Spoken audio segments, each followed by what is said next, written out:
Dia nak apa? Dia nak tuang ni. Nak tuang. Tuang. Dia Tuang. Tepi tangan ibu. Macam susu. Cream lah. Dah separuh je dia. Semua dia. Tinggi sikit. Dah.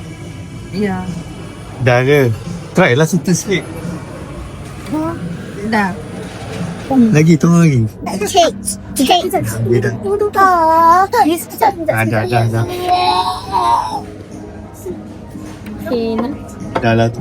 Rasa boleh? Sekarang dah start. Tak silap itu dia macam apple. Tak. Tak. Dia bukan cake. Boleh sama.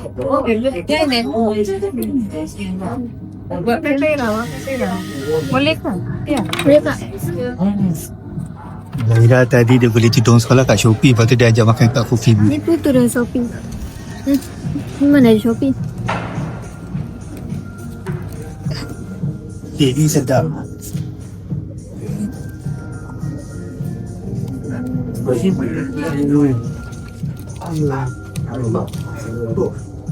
Fia makan apa Fia?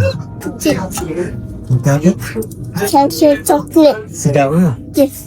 Mana kakak Ani tak ajak pun? Kesian dia makan. Dia manis.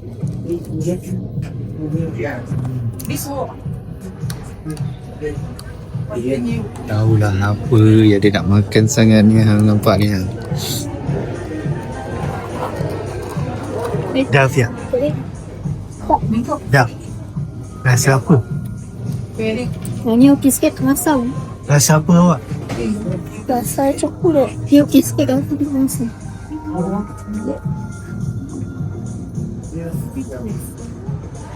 Apalah dia. What is it?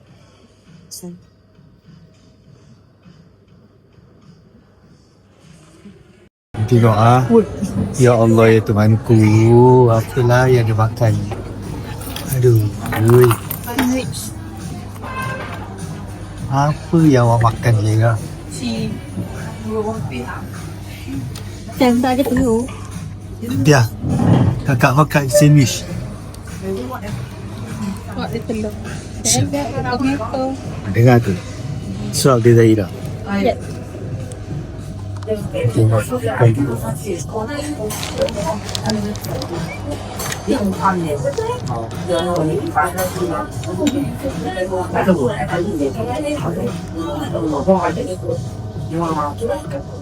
Bak.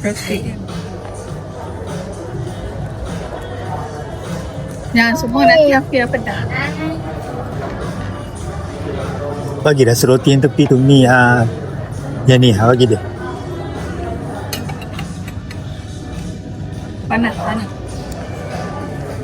Panas tak? Ni lah. Adik. Telur. Kan tu Zahira makan.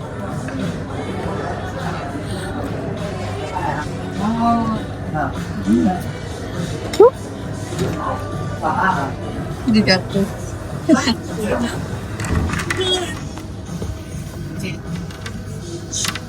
So Terpotong. Alah, ikut kiwi ke? ini Zahira aku tak mahu. Kiwi ke? Saya dah ada ikut kiwi ke? Belum. Tomorrow. Mama. Ayah. Ikut kiwi.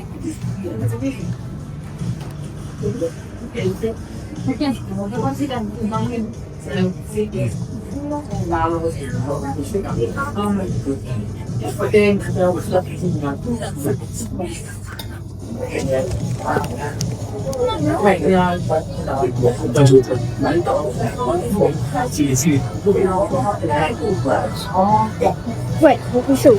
Nah, ini makan.